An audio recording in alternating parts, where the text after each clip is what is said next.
Good morning. This is the video for Thursday, October 15th, 2020 in European history.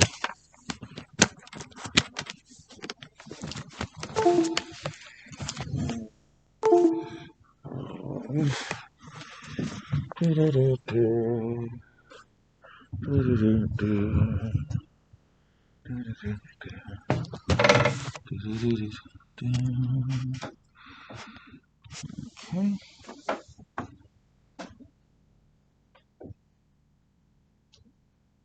First of all, is there anyone here who did not take yesterday's quiz? Good. If there were, you'd have to take it today. There are two basic medieval truths. Number one, God and His church are at the center of all things.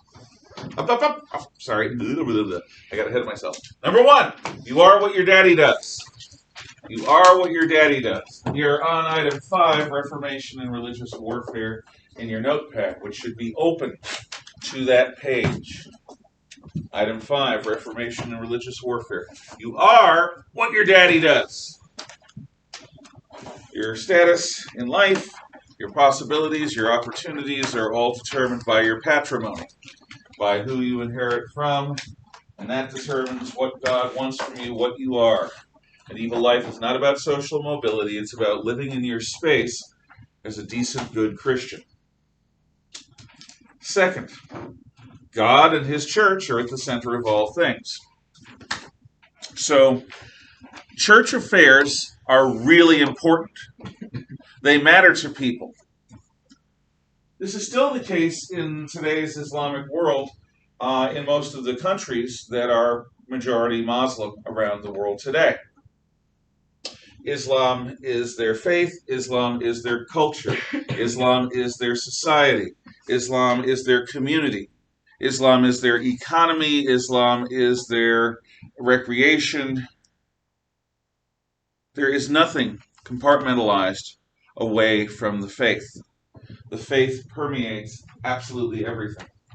So it was with us through and up to the end of not only the Middle Ages, but the Renaissance. Faith mattered. Recall that churches were the places where people went when they needed charity, when they needed healing, to the extent anyone got it, when they needed schooling. Churches were where people went every week for Sunday Mass, as well as on the holy days and on the high holy days. Churches were where people met when they were going to be married. It's where people went when they were dying. And where they were buried was in the churchyard. If you had a child, the child was baptized in the church. So you went there for the baptism, the infant baptism. A Christian in the Middle Ages was expected in Europe to routinely confess their sins to God in the presence of a priest through the sacrament of confession. What today's church in English translates as the sacrament of reconciliation. It's confession.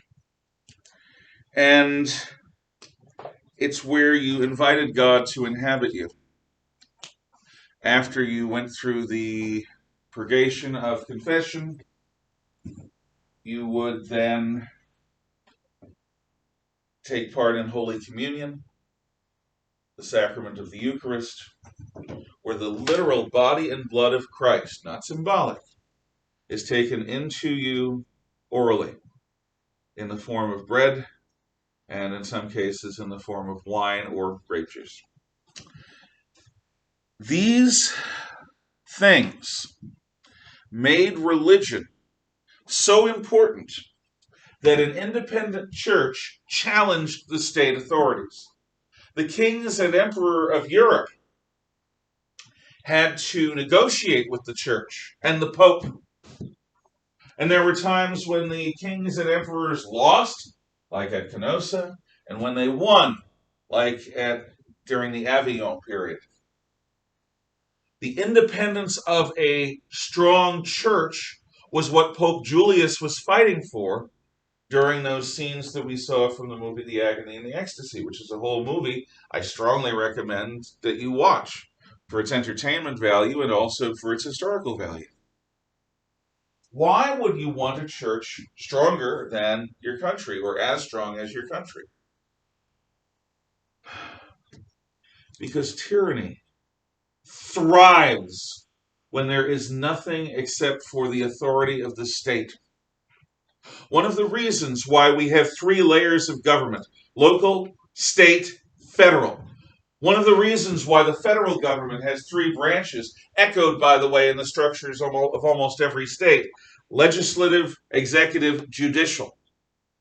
The separation of layers of government and branches of government is there to slow change down and to act as buffers between the raw, unadulterated power of the state, which includes the compulsory power inherent in police departments, courts, and militaries, and the individual. It is not the president's job to rule the country.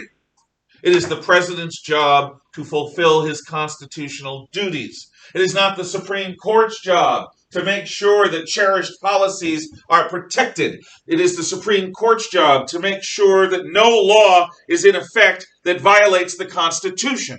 And it is not the legislature's job to decide what should be in an ideal utopia. It is the legislature's job to make laws that the people elect them to make in harmony with that very same Constitution. We divide power, as Montesquieu advised us, as the Romans did, because we don't trust any one man or any one institution with too much power. Because ultimately, as Shakespeare once wrote, absolute power corrupts absolutely. Total power corrupts totally.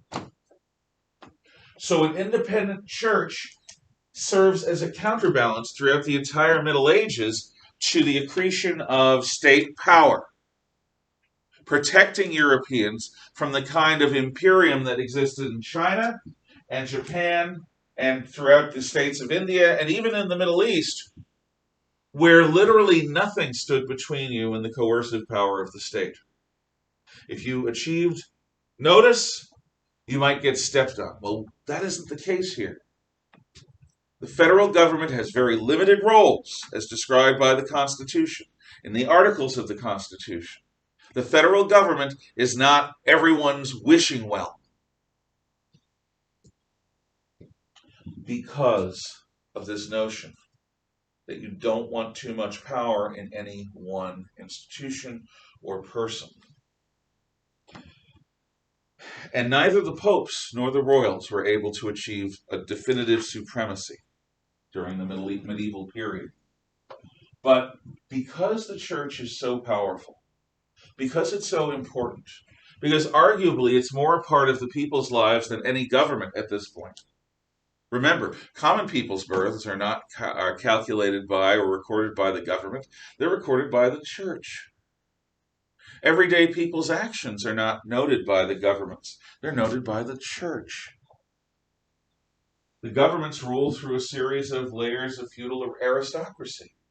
The church deals directly with the people and has a central bureaucracy.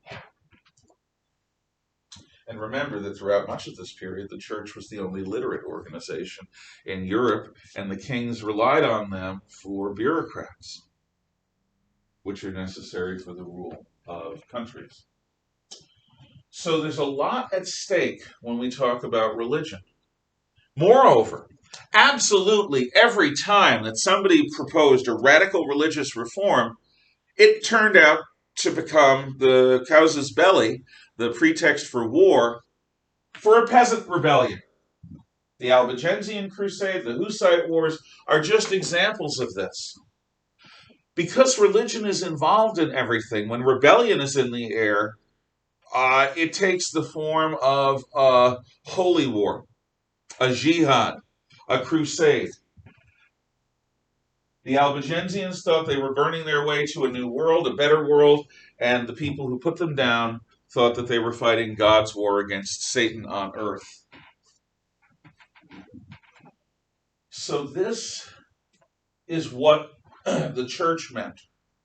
Not what you might do on Sundays, not where you might go for a religious club or religious activities, the youth organization.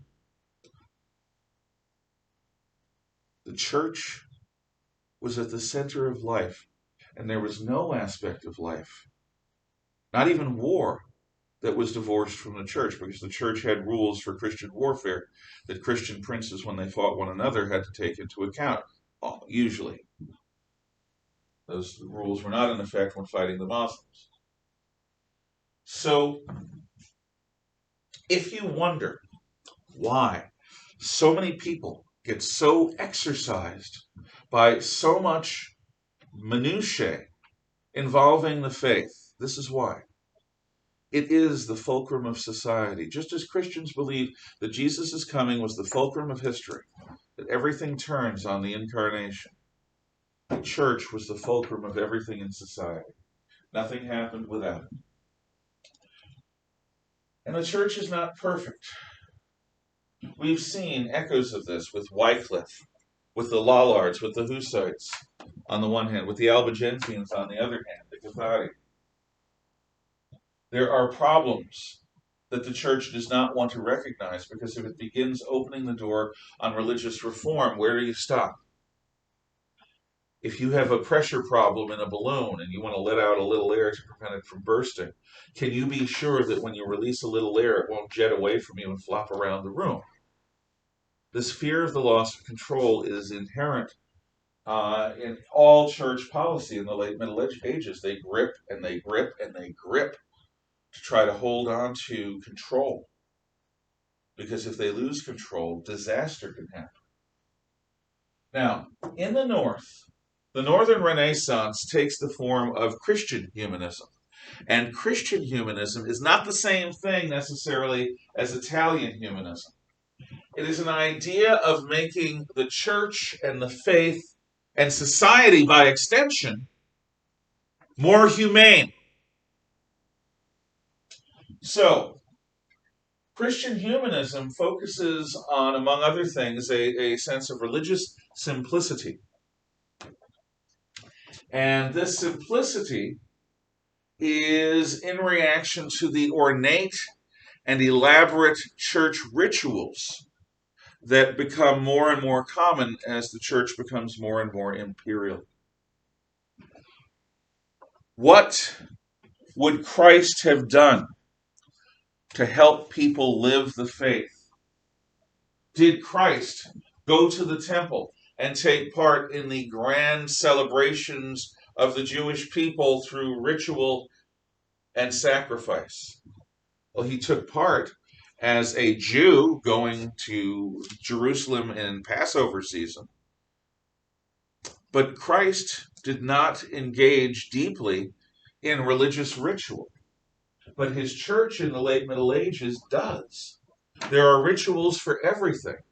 Everything seems sacramental. And this comes from the Roman influence. If you remember your ancient history, one of the differences between Greek and Roman paganism is that the Romans were absolutely concerned about perfection in their religious ritual. If you had a 3-hour sacrifice that involved hundreds of people, and at the last minute the knife sliced left when it should have sliced right, everything needs to be burned and thrown away, and you need to right away start out fresh until you get it right. That was typical of Roman religious ritual. And Roman religious ritual is much more solemn than the Greek. The Greeks looked at their gods like soap opera figures. The Romans looked at their analogs of the Greek gods with genuine fear and trepidation. And this ritualism permeates the Western Christian church, what's known today as the Roman Catholic Church. It's not a bad thing.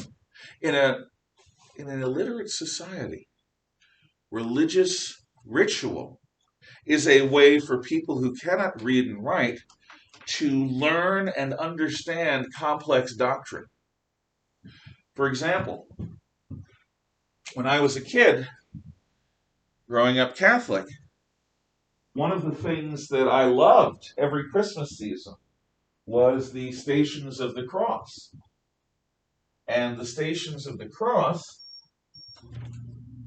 a little bit, or an opportunity for me and for others to go through the Via Dolorosa, the path of suffering that Jesus went through. And if the fan bothers you, please move. I'm just using it to move the heating air.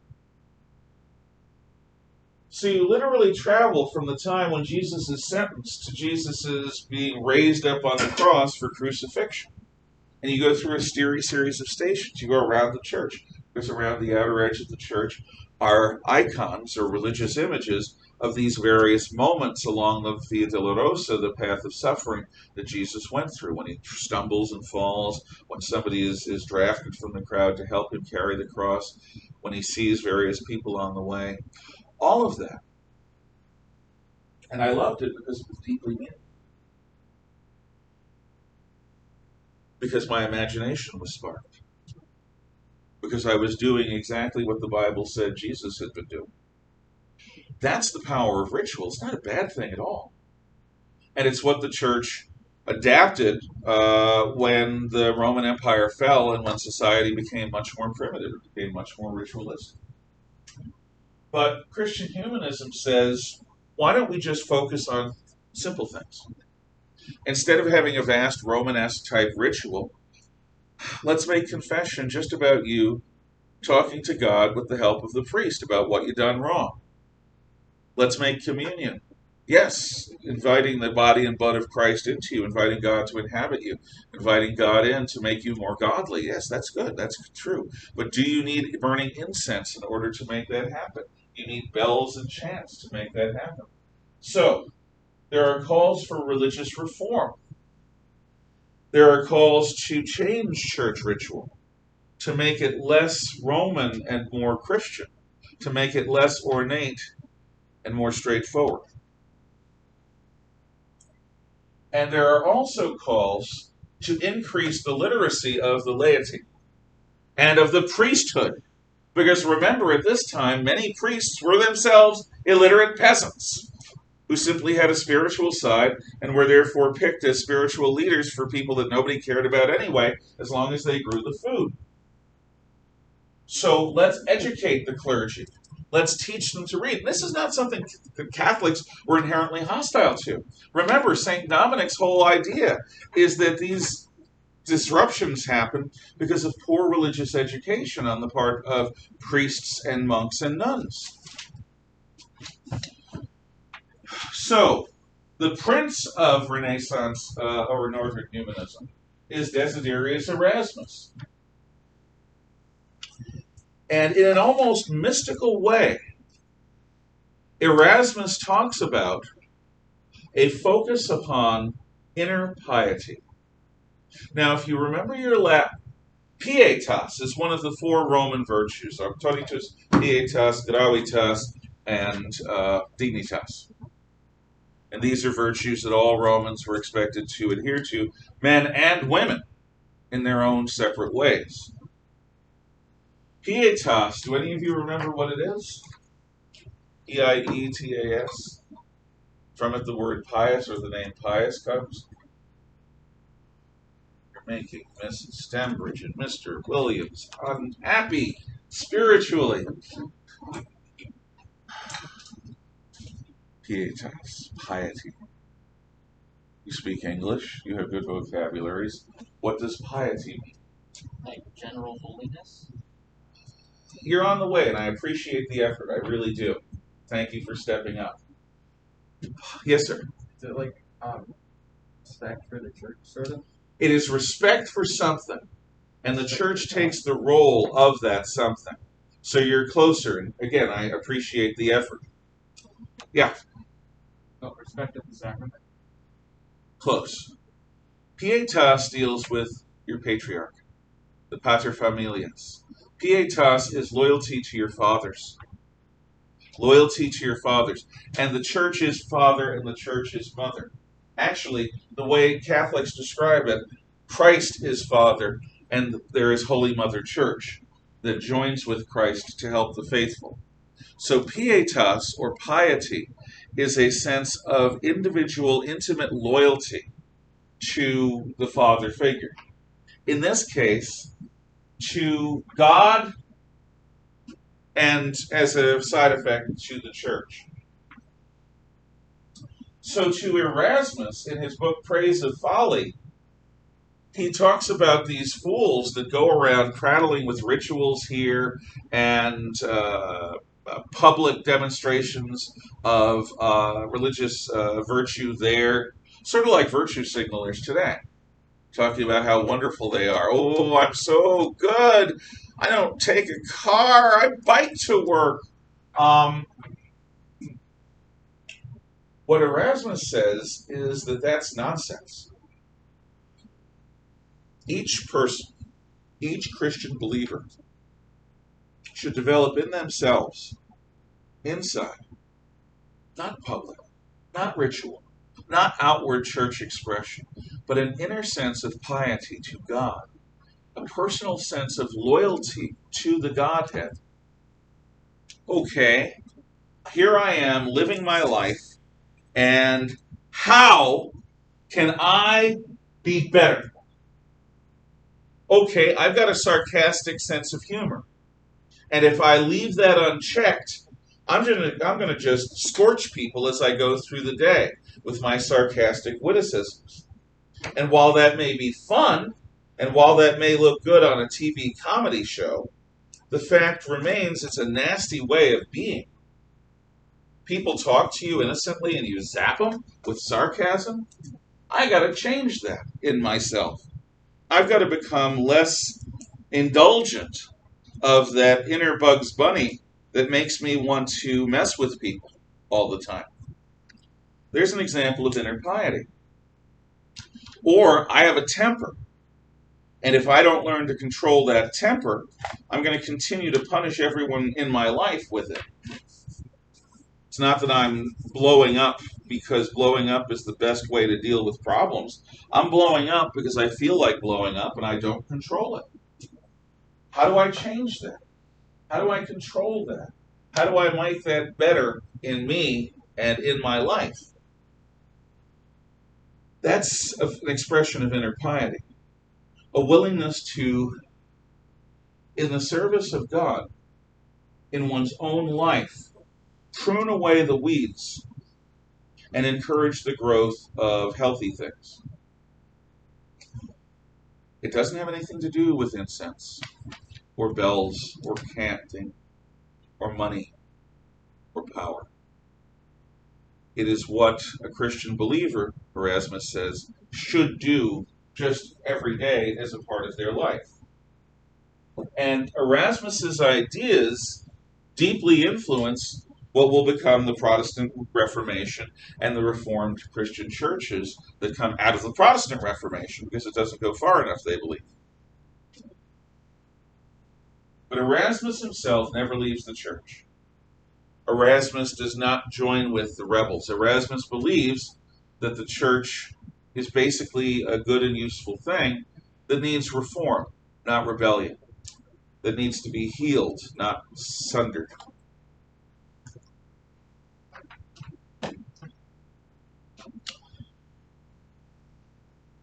In England, there's a figure who's known as Thomas More. And Thomas More is one of the great legal minds of his generation. We have a Supreme Court hearing, set of hearings going on this week. And if you're interested in what a legal mind is and how it works, you can look at how people are talking about the nominee, Amy Barrett, and listen to the way she conducts herself, whether you are for or against her nomination to the Supreme Court. I think she's conducted herself as a good jurist, expressing a good judicial point of view. The thing about legalism, as much as I don't like legalism, as much as I don't like personally the idea of making the world better through more and more laws, is that to be a good legal mind, you need to be logical. You need to appreciate logically how actions lead to effects, how causes lead to consequences. And if you do that, you're going to make wise law. And if you don't do that, you're going to make bad law, law that causes unintended suffering. So More has this sense, this very, very smart, logical sense of how everything interacts in a reasonable, rational way. And he writes a book, Utopia, about a society that is more rooted in rationalism and cleansed of a lot of superstition. Early in Henry VIII, young King Harry's rule, Henry VIII Tudor, one of the most famous kings of England ever, the Pope is beset by attack, including attacks by Luther. And so Henry VIII writes a book defending the papal position and the Pope's teaching authority and spiritual authority. At a critical moment, he places England on the side of the Pope against burgeoning what will become Protestants. And, well, also against other kingdoms that are trying to turn the papacy into their tool. Consequently, the Pope gives good King Harry, if you believe in that sort of thing, King Henry VIII, a new title, which is still a title of Queen Elizabeth II today. Defender of the Faith. All kings and queens of England since King Henry VIII have been defenders of the faith, and that title was bestowed on Henry by the Pope for defending the church against attack by Protestant, quote, reformers, unquote. That's going to be ironic later when you see what Henry VIII does as he becomes older and as his reign goes on. It is kind of ironic. It's even more ironic that they kept the title after Henry VIII does what he was going to do. However, do you really think that King Henry VIII sat down and wrote all these legal arguments himself? Nah. He had a ghostwriter. A ghostwriter is someone who writes a book and allows a famous person to claim authorship. Sometimes the ghostwriter gets partial credit. For example, today, in the last 10 years, there's a newsman and commentator named Bill O'Reilly, who was a former teacher. And O'Reilly has wrote a series of very successful popular history books, the Killing series. Killing Lincoln, Killing JFK, Killing the Third Reich, Killing the Rising Sun. And it's talking about great conflicts in history. It starts out talking about political assassins and attempts, successful and unsuccessful, at political assassination. But he has morphed it into sort of a turning points in history series. And they're fun. If you enjoy reading popular history, they're not bad. But O'Reilly is only one of the two authors. It's by Killing Reagan. Bill O'Reilly, Killing Reagan, with Martin Dugard. Bill O'Reilly, giant letters. Killing Reagan, giant letters. This Reagan had an assassination attempt on it. It almost succeeded. With Martin Dugard. Martin Dugard is Bill O'Reilly's partner in writing.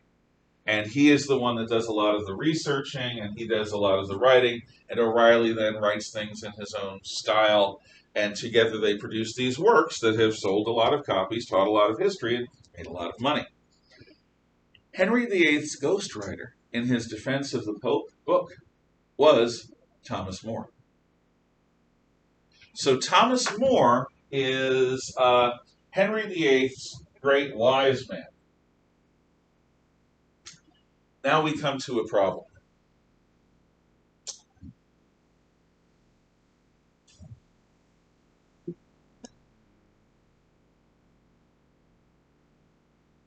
Oh, that's an invisible barrier. That's what an invisible barrier looks like.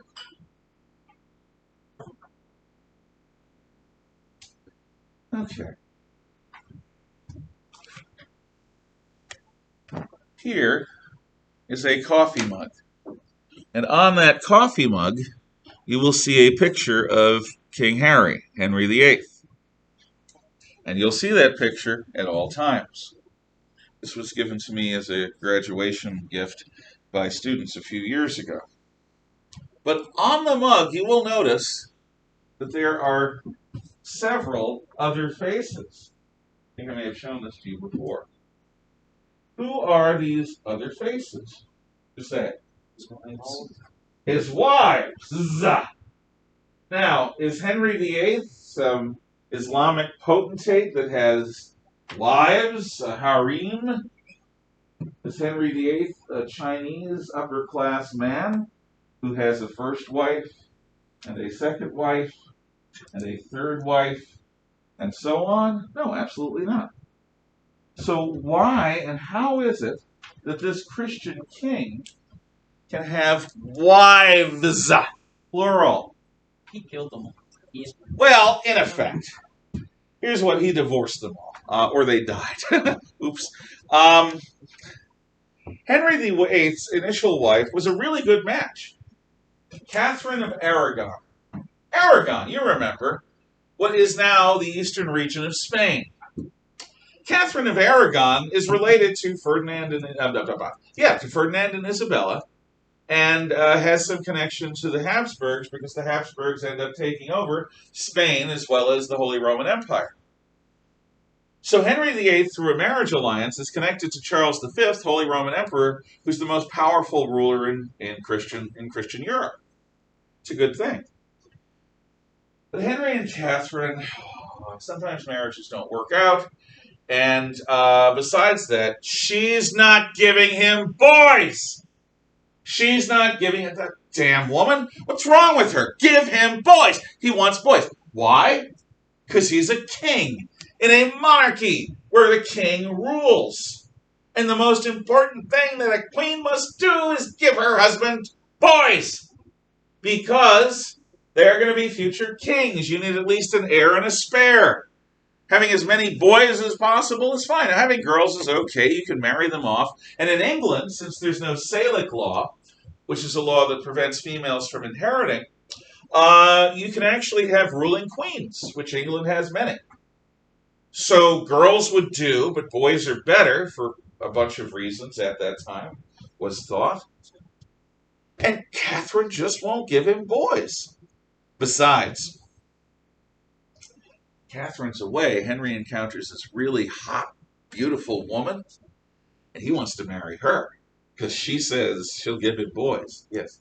So did she just only give him girls, or did she just not give birth? I was joking a little bit. There is not a switch that women have on them or in them that says, I'm going to have a girl or I'm going to have a boy. Women do not control that.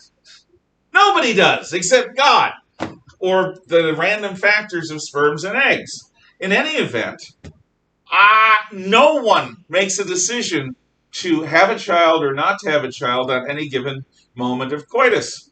What happens is either it happens or it doesn't. Or you use birth control and the birth control works, or the birth control doesn't, which it doesn't always. So maybe you have a kid when you have sex, and maybe that kid is going to be a girl or a boy. We don't know. In fact, about 51% of the human species is female. So saying that Catherine of Aragon just wouldn't give him boys, I don't know if she gave, I think she did. I think she gave him a child. I think it was a daughter. I'm not an expert on Henry VIII. Some of you may actually know this. Yes? Two things. One, she did have a daughter, Mary the First. Okay. And she had 3 miscarriages, which were presumed to be sons. Oh, God. Poor woman. Poor people. And Queen Mary the First, we'll learn about her. She's the inspiration for the drink, the Bloody Mary. We'll talk about that. Thank you for that. And if you have other information that you want to add, please do so. I'm a generalist when it comes to Tudor England, so people who know the specifics, very useful. Okay, and no mother is going to choose to have a miscarriage who wants to have the child. And why wouldn't Catherine of Aragon want to have the child? It's a tragedy. It's a hardship. So anyway, Henry wants a divorce. The only one who can grant that divorce is the Pope. You know, the guy that Henry just helped out with the book. So Henry asks for a divorce, but here's the problem. Henry VIII is king of a pretty small northwestern island kingdom. England doesn't even rule the whole island of Britain. It rules England and Wales, but not Scotland. So Henry is asking for a divorce from the Habsburg-connected Catherine of Aragon, who has connections to the royal families of Spain and the Holy Roman Empire. The Pope can either please Henry VIII of England or the Habsburgs in the choice of whether grant me a divorce or do not grant him a divorce. And the popes are not stupid. They are not going to please a hummingbird at the cost of making a giant eagle angry at them. Okay? So the popes, for a variety of reasons, including that Henry didn't have a valid leg to stand on in asking for this divorce, the Pope says no. To which the king says, no. That's an interesting word, no. You know what I'm going to say? No to the papal authority in England. Nope, we're going to separate and we're going to have a Church of England. And my Church of England is going to have God and the king, who God puts there. The king is the head of church and state. And to this day, Queen Elizabeth II has a very important role in Anglican affairs, in church affairs in England. They have a national church. And this rips England away from Holy Mother Church at the time when Luther is actually winning battles in Germany and Protestantism is spreading like coronavirus only wishes it could. So Henry starts his own church to get a divorce.